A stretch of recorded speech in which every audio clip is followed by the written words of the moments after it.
Hi, my dear students. Good morning. Welcome back to my class. In the previous class, we discussed about the two modes of communication, also about traditional grammar and modern grammar, etc. This class is the continuation of the previous one. Here, we all know that speech is originated earlier than the writing mode of communication. In fact, the history of any linguistic community, speech began earlier than writing, and speech is primary means of expression of human thoughts. Speech began earlier than writing, and speech is primary means of expression of human thoughts, feelings and desires. നമുക്കറിയാം അതാണ് ആദ്യം origin ചെയ്തത്. Normally human beings learn to practice writing only after they learn to speak. അല്ലേ, നമ്മൾ സംസാരിക്കാൻ പഠിച്ചതിന് ശേഷമാണ് എഴുതാൻ പഠിച്ചത്. Children first learn to speak the mother tongue, later on learn to write. ആദ്യം അവർ മദർ ടങ് സംസാരിക്കാൻ പഠിക്കുന്നു, പിന്നെ അത് എഴുതാൻ പഠിക്കുന്നു. All languages in the world have developed the spoken form earlier than they developed written form. ലോകത്തിലെ ഏത് ഭാഷ എടുത്ത് നോക്കുകയാണെങ്കിൽ ആദ്യം എന്താണ് സ്പോക്കൺ ഫോമാണ് ഒറിജിൻ ചെയ്തത് than the written form. Written form is only A concrete record form of the spoken form. അത് ഓർത്ത് വെക്കണേ. Written form is the only concrete record form of the spoken form. നമ്മൾ സംസാരിക്കുന്നതിൻ്റെ ഒരു കോൺക്രീറ്റ് ഫോമാണ് എന്ത്? Written form of language. അല്ലേ, there are few language which have only the spoken form with no written form. ചില ലാംഗ്വേജിന് എന്താണ് written form ഉണ്ടാവില്ല, only spoken ഫോമേ ഉണ്ടാവുള്ളൂ. നിങ്ങൾക്കറിയുമ്പോൾ ഞങ്ങൾ അവിടെ ഒക്കെ ഉണ്ട് ഈ എന്താ പറയുക, അവരെന്താ ഇപ്പോൾ അവരുടെ പേരിപ്പോൾ എന്താ കാലമൊക്കെ ഉണ്ടാക്കുന്ന അവരില്ലേ, അവരുടെ ഭാഷ നമുക്കതിന് ലിപി ഇല്ലല്ലോ. അങ്ങനത്തെ ലിപി ഇല്ലാത്ത ഭാഷകളില്ലേ, ഈ എന്താ അതുപോലെ എന്താ പറയുക, ഇവർ എന്താ ചട്ടിയൊക്കെ ഉണ്ടാക്കുന്ന കല്ലൊക്കെ ഉണ്ടാക്കുന്ന അവരെന്തോ ഒരു പേരുണ്ടല്ലോ, ചട്ടിയന്മാരെന്ന് നമ്മൾ പറയില്ല. അവരുടെ ഭാഷയൊക്കെ എന്തില്ല, ലിപി ഇല്ല. Okay, in no language the written form is originate prior to the spoken form. ഒരു ലാംഗ്വേജും ഇല്ല ആദ്യം റിട്ടൺ ഫോം ഒറിജിൻ ചെയ്തത്. Nor is there any language only the written form is form with no spoken form. Means അങ്ങനത്തെ language ഇല്ല, spoken form മാത്രമുള്ളതുണ്ട്, പക്ഷേ written form മാത്രമില്ല. All these fact affirm that primacy of speech. അപ്പോൾ ഇതൊക്കെ കാണിക്കുന്ന എന്താണ്? Speech is give much priority.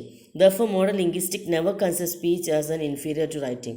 അപ്പോൾ ഇവർക്ക് എന്താ നമ്മൾ പറയുന്നത്, മോഡൽ ലിംഗ്വിസ്റ്റിക്സ് എന്താ പറയുന്നത്, അവർക്ക് സ്പീച്ചാണ് more prior to the writing. അല്ലേ, സ്പീച്ചിന് ഇമ്പോർട്ടൻസ് കൊടുക്കുന്നു നമ്മളോട് പറഞ്ഞിരുന്നു.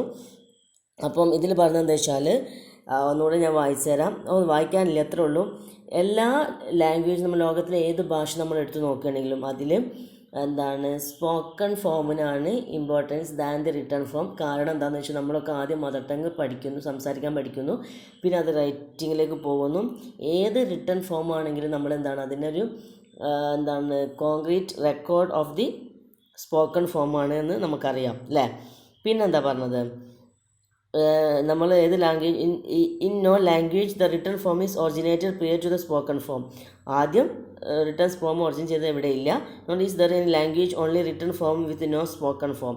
സ്പോക്കൺ ഫോം ഇല്ലാതെ റിട്ടൺ ഫോം മാത്രമല്ല ലാംഗ്വേജും ഇല്ല എന്നാണ് പറയുന്നത്.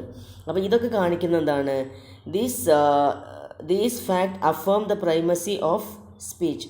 എന്താണ്, സ്പീച്ചാണ് പ്രയോറിറ്റി കൊടുക്കേണ്ടതെന്ന് പറയുന്നത്. അപ്പോൾ more linguistic never consider speech is an inferior to writing. That means they consider speech is supreme. Okay, next paragraph. In fact, neither speech or writing can claim superiority over the other. Reality ഇതാണ്. എന്ത്, നമ്മളിപ്പോൾ modern ലിംഗ്വിസ്റ്റിക്സിനെ പഠിച്ചു, traditional ഗ്രമറിയൻ ലിംഗ്വിസ്റ്റിക്സിനെ കുറിച്ചിട്ടും പഠിച്ചു. Traditional ഗ്രമറിയൻസ് പറയുന്നത് എന്താണ്, written ഫോമാണ് important പറയുന്നു. മോഡേൺ ഗ്രമറിയൻസ് പറയുന്നു സ്പോക്കൺ ഫോമാണ്. പക്ഷേ ഇതൊരു ജനറൽ ആയിട്ടുള്ള അവയർനെസ് ആണ്. In fact neither speech or writing can claim superiority over the other. രണ്ടിനും അങ്ങനെ ക്ലെയിം ചെയ്യാൻ പറ്റില്ല. കാരണം എന്താണെന്ന് വെച്ചാൽ each has it's on merits and demerits. എല്ലാത്തിനും അതിൻ്റെ മെറിറ്റ്സും ഡിമെറിറ്റ്സും ഉണ്ട്. നമുക്ക് ഇനിയുള്ളത് ഒന്ന് ശ്രദ്ധിക്കണേ. For example, writing cannot represent the redundancy in human language. Redundancy എന്ന് പറഞ്ഞാൽ ആവർത്തനം. എന്താണ്, റൈറ്റിങ്ങിന് ഒരിക്കലും can represent the redundancy human language, അതിന് റെപ്രസെൻറ്റ് ചെയ്യാൻ പറ്റില്ല. കാരണം എന്താണ്, നമ്മൾ സംസാരിക്കുന്നതെല്ലാം നമ്മൾ റെക്കോർഡ് ചെയ്ത് വെക്കണം എന്നില്ല. ഓക്കെ, അപ്പോൾ അതൊന്ന് ഓർത്ത് വെക്കുക. Writing cannot represent the redundancy in the human language. ഇനി ഒരു എക്സാമ്പിൾ നമുക്ക് തരികയാണ്. എക്സാമ്പിൾ എന്താണെന്ന് the yes or no type questions in English has 2 markers of interrogations. അതിന് 2 രൂപത്തിൽ നമുക്ക് ഇൻ്ററോഗേഷൻ മീൻസ് ക്വസ്റ്റ്യൻസ് ആണെന്ന് മനസ്സിലാക്കാൻ പറ്റും. സെൻറ്റൻസ് ഇതാണ്: ഈസ് സ്റ്റിൽ ദ, അവൻ ഇപ്പോഴും അവിടെ ഉണ്ടോ? ഈസ് ഹീ സ്റ്റിൽ ദ, ഇവിടെ ഉണ്ടോ എന്നാണ് ക്വസ്റ്റ്യൻ. ഇതിന് നമുക്ക് ക്വസ്റ്റ്യൻ ആക്കുന്നത് 2 markers which shows that it is a question are എന്താണ്? ഫസ്റ്റ് വൺ എന്നത് placement of helping verb at the beginning അല്ലേ. ഹെൽപ്പിംഗ് വേർബ് ഈസ് ഫസ്റ്റിലിട്ടുകൊണ്ട് നമുക്ക് മനസ്സിലാക്കുമ്പോൾ അതൊരു ക്വസ്റ്റ്യൻ ആണ്. ഒന്നുകൂടി ശ്രദ്ധിക്കണേ. ഒരു എക്സാമ്പിൾ പറയണേ: ഈസ് ഹീ സ്റ്റിൽ ദ, ഒരു ക്വസ്റ്റ്യൻ.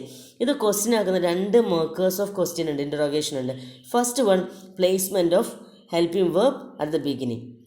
ഹെൽപ്പിംഗ് വേർബ് ആയിട്ടുള്ള ഈസിനെ ഫസ്റ്റ് വെച്ചാൽ നമുക്ക് മനസ്സിലാക്കാൻ പറ്റും അതെന്താണ്, ഒരു ക്വസ്റ്റ്യൻ ആണ്. Second, the rising tone with which the question would be asked. Rising tone with which the question would be asked. നമുക്ക് എന്താണ് റൈസിംഗ് ടോണിലാണ് ക്വസ്റ്റ്യൻസ് ആസ്ക് ചെയ്യാം. ഇത് നിങ്ങൾ ഇൻഡോനേഷ്യൻ പഠിച്ചിട്ടുണ്ടാവും, അപ്പോൾ നിങ്ങൾക്ക് മനസ്സിലാക്കാൻ പറ്റും. അപ്പോൾ ഈ 2 കാര്യങ്ങളെ കൊണ്ട് ഇത് ക്വസ്റ്റ്യനായി മാറുന്നു. ഒന്ന് placement of helping verb at the beginning, 2 എന്താണ് rising tone with which the question would be asked in the written. അപ്പം അതെന്താണ് ഒരു റിട്ടൺ ഫോമിൻ്റെ ഒരു ഇമ്പോർട്ടൻസ് ആണ് അത് കാണിക്കുന്നത്. മനസ്സിലായ ക്വസ്റ്റ്യൻ ആണ് നമുക്ക് മനസ്സിലാവുന്നത്, അതുകൊണ്ടാണ്. അത് എഴുതുമ്പോഴേ നമുക്കറിയാൻ പറ്റുള്ളൂ, പറയുമ്പോഴേ നമുക്ക് പറയാൻ പറ്റുള്ളൂ, എഴുതുമ്പോഴല്ല പറയുമ്പോൾ. ഓക്കെ, അപ്പം എന്നിട്ട് കൊടുക്കണം. In the written form such intonations pitch stress cannot be represent except with the help of supra segmental science. Supra segmental science ഇപ്പോൾ നിങ്ങൾ ഓർത്ത് വെക്കുക എന്തൊക്കെയാണ്? ഇൻ്റർനേഷൻ, പിച്ച്, സ്ട്രെസ്, ഇതിനെയാണ് സൂപ്രാ സെഗ്മെൻ്റൽ സയൻസ് എന്ന് പറയാം. അപ്പോൾ നമ്മൾ എന്താ ഇതിൽ പറഞ്ഞത്? In written form such intonation pitch stress cannot be represent. അപ്പോൾ നമുക്കെന്ത് സ്പോക്കൺ ഫോമിൽ ഇൻ ദ റിട്ടൺ ഫോമിൽ എന്താണ് ഇൻ്റോനേഷനോ പിച്ചോ സ്ട്രെസ്സോ നമുക്ക് കാണാൻ പറ്റില്ല. ഇതൊക്കെ നമുക്ക് എന്തിനെ കാണാൻ പറ്റുള്ളൂ? സംസാരിക്കുമ്പോഴേ കാണാം. അപ്പോൾ അതെന്താണ്? അതിൻ്റെ ഒരു ഇമ്പോർട്ടൻസ് ആണ്, സ്പോക്കൺ ഫോമിൻ്റെ ഇമ്പോർട്ടൻസ് ആണ്.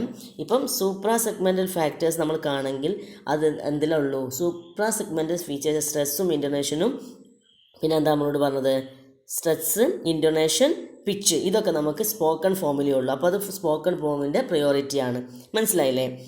Apart from these facial expressions, gestures and other paralinguistic features plays a significant role in the conveying additional meaning in the spoken form of language. അപ്പോൾ എന്താണ് അടുത്തത്? എന്താണ് ആദ്യം നമ്മളോട് പറഞ്ഞു സൂപ്രാ സെഗ്മെൻ്റൽ ഫീച്ചേഴ്സ് ആയിട്ടുള്ള പിച്ചും സ്ട്രെസ്സും ഇൻ്റോനേഷൻ നമുക്ക് കാണാൻ പറ്റും സ്പോക്കൺ ഫോമിലാണ്. രണ്ടാമത് പറഞ്ഞു പാരാലിംഗ്വിസ്റ്റിക് ഫീച്ചേഴ്സ്. ഇത് നിങ്ങൾ പഠിച്ചതാണ്. പാരാലിംഗ്വിസ്റ്റിക് ഫീച്ചേഴ്സ് ആണ് ലിംഗ്വിസ്റ്റിക്സ് അല്ലാതെ, ലാംഗ്വേജ് അല്ലാത്ത എന്തൊക്കെയാണ്? നമ്മളെ ഫേഷ്യൽ എക്സ്പ്രഷൻസ്, ജെസ്റ്റേഴ്സ്, എല്ലാ ജെസ്റ്റേഴ്സും, ഫേഷ്യൽ എക്സ്പ്രഷൻ, ഇതൊക്കെ പാരാലിംഗ്വിസ്റ്റിക് ഫീച്ചേഴ്സാണ്. ഇതും play significant Rolls in the spoken language. മനസ്സിലായോ? 2 കാര്യം സ്പോക്കൺ ലാംഗ്വേജ് ആണ് ഇമ്പോർട്ടൻ്റ് പറഞ്ഞു. ആദ്യം നമുക്കൊരു എക്സാമ്പിൾ തന്നു. ഈസ് ഹി സ്റ്റിൽ ദർ എന്നുള്ള ക്വസ്റ്റ്യൻ തന്നിട്ട് അതിനെ ഫസ്റ്റ് നമ്മൾ എന്താ പറയുക ഹെൽപ്പിംഗ് വേർബ് ഇട്ടുകൊണ്ട് നമുക്കത് മനസ്സിലായി എന്താണ് അത് ഒരു ക്വസ്റ്റ്യൻ ആണെന്ന്. രണ്ടാമത് നമുക്ക് മനസ്സിലായത് സൂപ്രാ സെഗ്മെൻ്റ് ഫീച്ചേഴ്സ് ആയിട്ടുള്ള സ്ട്രെസ്സും ഇൻ്റോനേഷനും പിച്ചൊക്കെ നമുക്ക് സ്പോക്കൺ ലാംഗ്വേജിൽ കാണാൻ പറ്റുള്ളൂ. അതുപോലെ പാരാലിംഗ്വിസ്റ്റിക് ഫീച്ചേഴ്സ് ആയിട്ടുള്ള ഫേഷ്യൽ എക്സ്പ്രഷൻസ്, പഞ്ചേഷൻ മാർക്ക്, ഇതൊക്കെ നമുക്ക് എവിടെ കാണാൻ പറ്റുള്ളൂ? സ്പോക്കൺ ഫോമിൽ. എന്താണ് facial expression, gestures and other paralinguistic features plays in significant role in the spoken form of language. Okay, ഇത് നമുക്ക് സ്പോക്കൺ 2 കാര്യങ്ങൾ സ്പോക്കൺ ലാംഗ്വേജിൽ കാണാൻ പറ്റുള്ളൂ. ഒന്ന് എന്താണ് supra segmental features, pitch, ഇൻ്റോനേഷൻ, stress എന്നുള്ളതും. രണ്ടാമത്തത് പാരാലിംഗ്വിസ്റ്റിക് ഫീച്ചേഴ്സ് ആയിട്ടുള്ള ജെസ്റ്റേഴ്സും ബോഡി ലാംഗ്വേജും. ഇത് നമുക്ക് എന്തിലേ കാണാൻ പറ്റുള്ളൂ? സ്പോക്കൺ ഫോമിൽ കാണാൻ പറ്റുള്ളൂ. മനസ്സിലായില്ലേ? കുറച്ച് നേരത്തെ ഞാൻ പറഞ്ഞതിൽ കുറച്ച് കൺഫ്യൂഷൻ വന്നു. നെക്സ്റ്റ് പറഞ്ഞത് ഇനി റിട്ടേൺ ഫോമിൻ്റെതാവാം. ഒന്ന് വായിച്ചു നോക്കാം. എന്താണ് return ഫോമിൻ്റെത്? Whereas in writing only, the alphabet and punctuation mark provide the resources for conveying additional meaning. അതുപോലെ റിട്ടേൺ ഫോമിലാണ് ആൽഫബറ്റിനും പഞ്ചേഷൻ മാർക്കിനും ഇമ്പോർട്ടൻസ് ഉള്ളൂ. റിട്ടേൺ ഫോമിൽ ആൽഫബറ്റിനും പഞ്ചേഷൻ മാർക്കിനൊക്കെ ഇമ്പോർട്ടൻസ് ഉണ്ട് അല്ലേ? However, speech is transitory, whereas writing treasures valuable thoughts and ideas for the sake of future reference. രണ്ടാമത്തെ സ്പീച്ചിൻ്റെ എന്താണ്? Speech transitory ആണ്, മാറ്റങ്ങൾക്ക് വിധേയമാകുന്നതാണ്. പക്ഷേ വെറാസ് റൈറ്റിംഗ് ഈസ് സ്റ്റാറ്റിക്. അത് അവിടെ തന്നെ ഉണ്ടാവും, നമ്മൾ എഴുതി വെച്ചാൽ അല്ലേ. ഫ്യൂച്ചർ ജനറേഷന് എന്താണ് വേണമെങ്കിൽ നോക്കാൻ പറ്റുന്ന രൂപത്തിൽ അത് അവിടെ ഉണ്ടാവും. അപ്പോഴാണ് speech is transitory, writing is static. Thus, both speech and writing have their own values and significance as the basic manifestation of language. അപ്പോൾ നമുക്ക് ലാസ്റ്റ് കൺക്ലൂഷൻ കൊടുക്കാൻ പറ്റുന്ന both speech and writing have their own value and significance as the basic manifestation of language. രണ്ടും manifestation of language ആണെന്ന്, written form ആണെന്ന്, spoken ഫോമാണ് എന്നേ ഉള്ളൂ. റിട്ടൺ ഫോമിൽ നമുക്ക് എന്തൊക്കെയാണ് പഞ്ചേഷൻ മാർക്കും അതുപോലെ ആൽഫബറ്റൊക്കെ ഇമ്പോർട്ടൻ്റ് ആണ്, പക്ഷേ സ്പോക്കൺ ഫോമിൽ അങ്ങനെയല്ല. ഓക്കെ, ഇതാണ് അതിൻ്റെ വ്യത്യാസങ്ങൾ, ജസ്റ്റ് പറഞ്ഞു തന്നേ ഉള്ളൂ. FT would make the following observation regarding the characteristic features of language. FT would കുറച്ച് ലാംഗ്വേജിനെ കുറിച്ചുള്ള ഫീച്ചേഴ്സ് പറഞ്ഞിട്ടുണ്ട്. എന്തൊക്കെയാണ്? Language is primarily something that is spoken not written. Language എന്നാണ് പറയുന്നത്, അതിൻ്റെ ബേസിക് ആയിട്ടുള്ള കാര്യം എന്താണത്? സംസാരിക്കുക, നമ്മൾ ഐഡിയാസ് കൺവേ ചെയ്യുക എന്നുള്ളത്. പിന്നെയാണ് അതിന് റൈറ്റിംഗിന് ഇമ്പോർട്ടൻസ് ഉള്ളൂ. The introduction of a system of recording thoughts and speech by writing was very important step. എന്താണ്? The introduction of system of recording thoughts and speech by writing was an important step. അതൊരു important step, റൈറ്റിങ്ങും അതിൻ്റെ ഭാഗം തന്നെയാണ്. Without it we should be very largely ignorant of the way of life and method of thought our ancestors. അതിന് writing ഇല്ലെങ്കിൽ നമുക്ക് എന്ത് ചെയ്യാൻ പറ്റില്ല, നമ്മളൊക്കെ ഇഗ്നറൻ്റ് ആവും about the modes of thought of our ancestors. നമ്മൾ ആൻസിസ്റ്റേഴ്സ് ചിന്തിച്ച കാര്യങ്ങൾ, അവർ എഴുതി വെച്ച കാര്യങ്ങളൊക്കെ ഉണ്ടാകുമ്പോൾ നമുക്ക് മനസ്സിലാവുള്ളൂ. അല്ലെങ്കിൽ നമ്മൾ we are unaware of the fact. Language is dynamic not static. അതാണ് അതിൻ്റെ feature. Language is dynamic not static. ഓർത്ത് വെക്കണേ.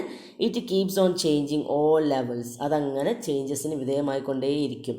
In pronunciation, in grammar, in the meaning of words and sentence pattern. ഏതൊക്കെ രൂപത്തിൽ? പ്രൊനൗൺസിയേഷന്, ഗ്രാമറിൽ, സെൻറ്റൻസിൻ്റെ സ്ട്രക്ചറിൽ, meaning of the word and sentence pattern, അതിലൊക്കെ മീനിങ്ങിൽ, സെമാൻറ്റിക് ആണ് സ്റ്റഡി ഓഫ് മീനിങ് ആണ്, സിൻടാക്സ് ആണ് സ്റ്റഡി ഓഫ് സ്ട്രക്ചറാണ്. അപ്പം സെമാൻറ്റിക്സിൽ, സ്ട്രക്ചറിൽ, പ്രൊനൗൺസിയേഷനിലൊക്കെ മാറ്റങ്ങൾക്ക് വിധേയമായിക്കൊണ്ടിരിക്കുന്ന ഒരു സംഭവമാണ്, ഡൈനാമിക് ആയിട്ടുള്ള ഒരു ഫിനോമിനയാണ് ലാംഗ്വേജ്.